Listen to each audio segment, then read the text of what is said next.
By the end of this lesson, you will be able to accomplish the following objectives.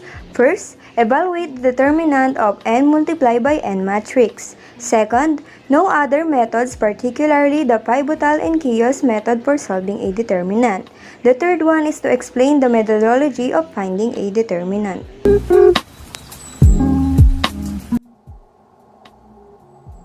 Pivotal element method. Example number 1. We have to evaluate this fourth-order determinant using pivotal method. In the pivotal element method, we have to choose one element that will be considered as your pivotal element. So, this pivotal element, ang requirement niya, dapat ang pivotal element natin ay equal to 1. So, in this given, makikita na meron lang tayong isang option. Ang pivotal element natin ay makikita sa second row at second column, or it shows in A22. So, ang gagamitin natin na pivotal element, dito iikot ang solusyon natin. Upon choosing the pivotal element, we have to cross out the row and column where it is included. Para ang 4x4 determinant natin ay maging 3x3 na lang siya. Pero, gagamitin natin ang column at row that were omitted from our solution. And the solution for the pivotal would be, there is always be negative 1,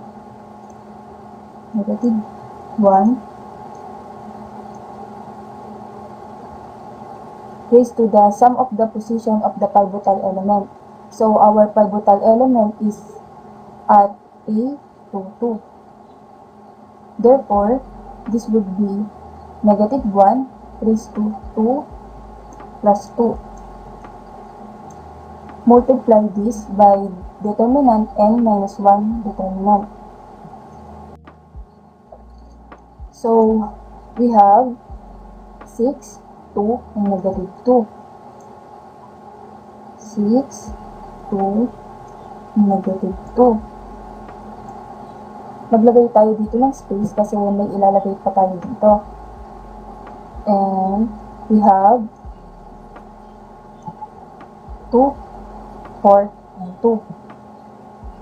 2, 4, and 2. While in the third column, meron naman tayong 4, 2, and 4. 4, 2, and 4. After that, we're going to subtract from each remaining entry. We're going to subtract all of this by a product. Yung product ng element in the pivotal rows and column na nag-intersect sa remaining entry. Kung ang entry natin ay 6, kunin lang natin yung katapat niya dun sa pivotal row at dun sa pivotal column. That will be 8 and 4. Sa 2 naman, ay nag-intersect siya sa 2 at saka sa 4.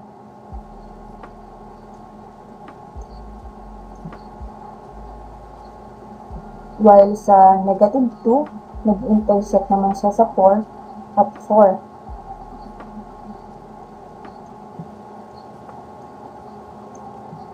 So, makikita na sa element ng first column, lahat sila ay masusubtract sa product na 4. Input na natin lahat.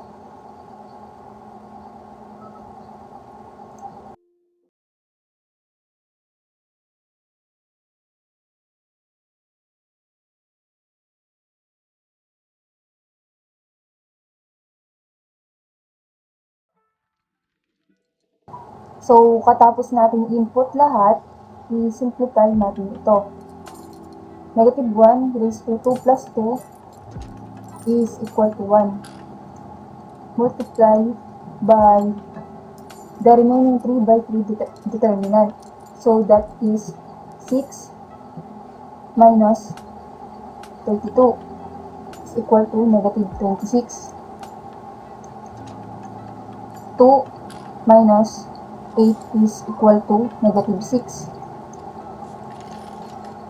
Negative 2 minus 16 is equal to negative 18. Then sa second column naman, 2 minus negative 16 is equal to 18. 4 minus negative 4 is equal to 8. 2 minus negative 8 is equal to 10.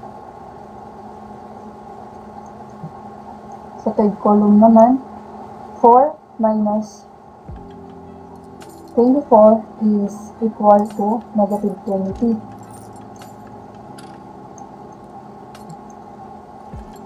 2 minus 6 is equal to negative 4. Sa huli ay 4 minus 12 is equal to negative 8.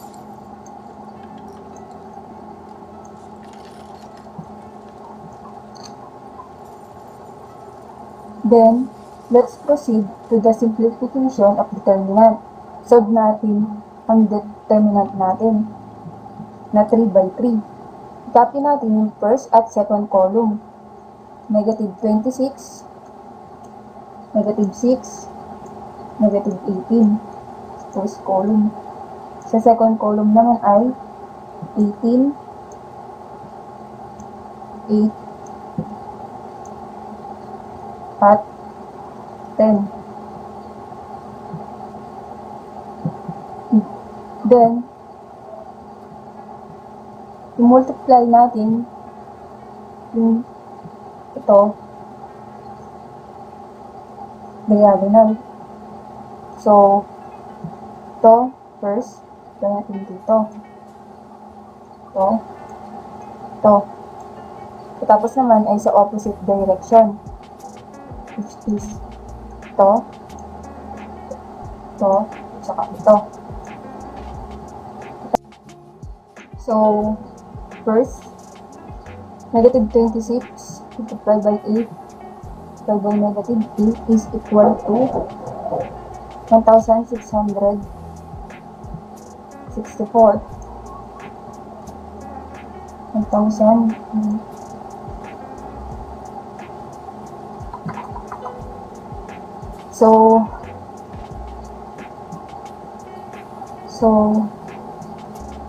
So negative 26 multiplied by 8 multiplied by negative 8 is equal to 1,664. 1,664. Then 18 multiplied by negative 4 multiplied by negative 18 is equal to 1,296. Then negative 20 multiplied by negative 6 multiplied by 10 is equal to 1,200. Proceed naman tayo sa bila, which is negative 18 multiplied by 8 multiplied by negative 20 is equal to negative 2,880.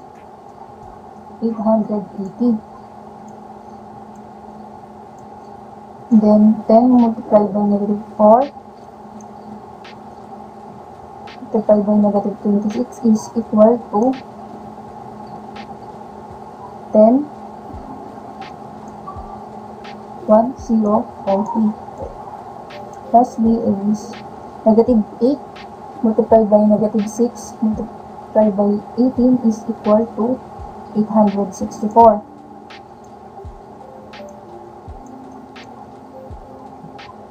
And then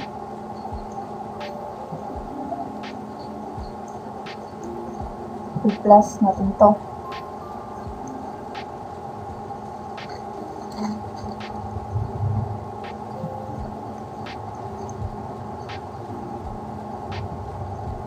1664 plus 1296 plus 12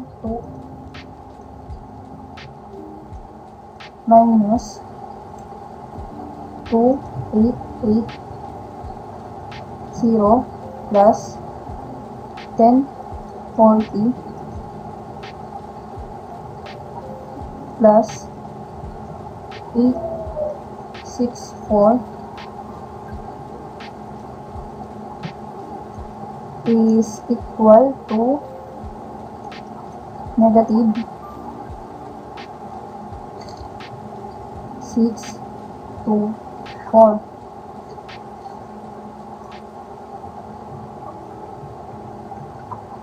Ang sagot natin ay negative 624.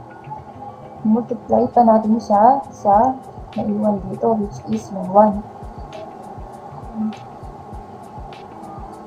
1 divided by negative 624 is equal to negative 624 din.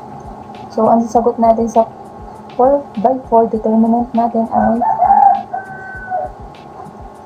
negative 624. Good morning again, everyone. After discussing on how to get the determinant using the pivotal method, we will now discuss how to solve for the determinant using the Chios method. As we can see, we have a 4x4 matrix. And first step, we will determine the first element.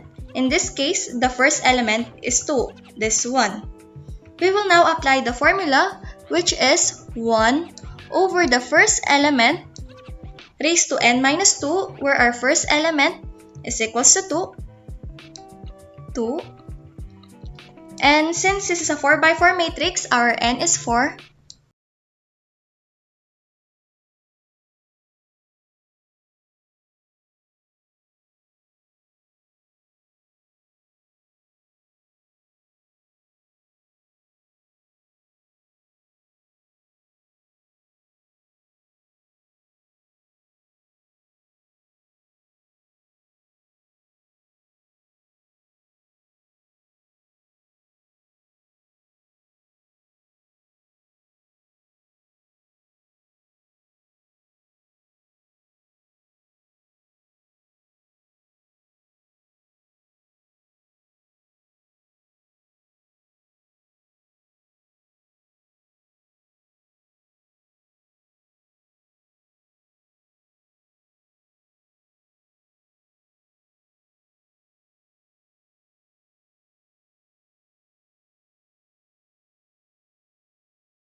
Now use the first row and the fourth row.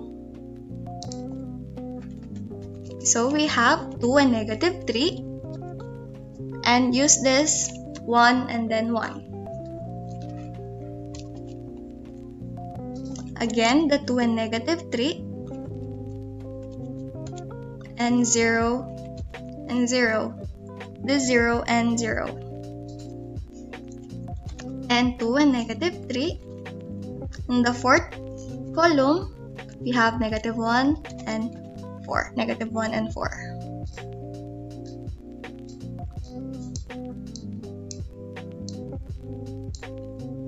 Now we will solve the determinant of this matrix.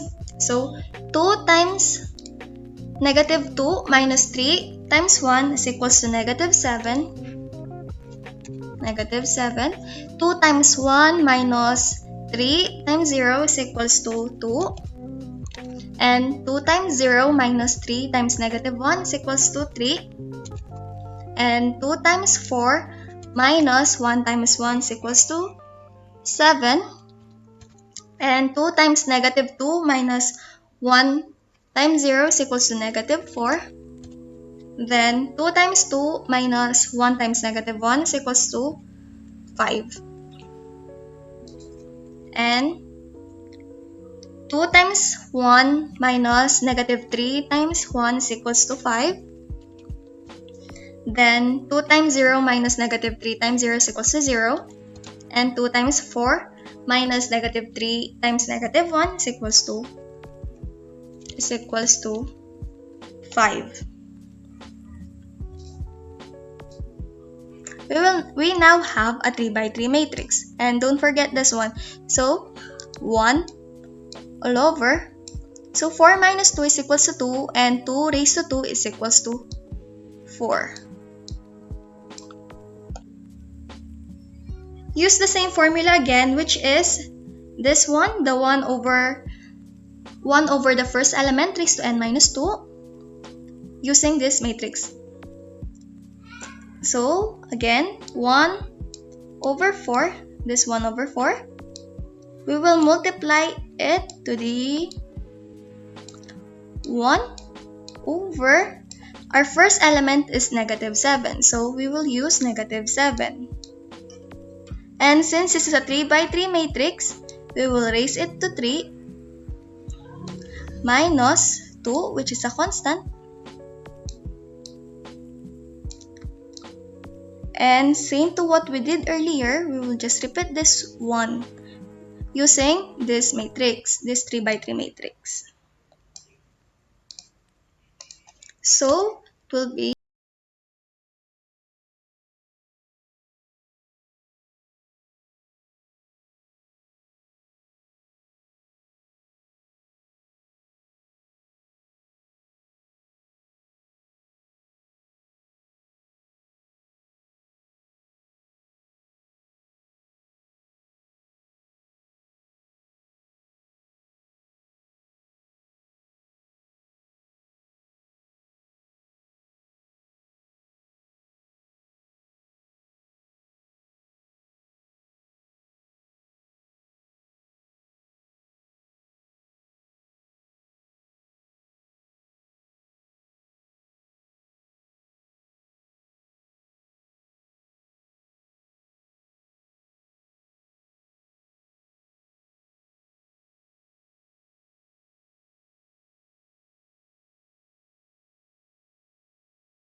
this one. So, 14 times negative 50 is equals to negative 700,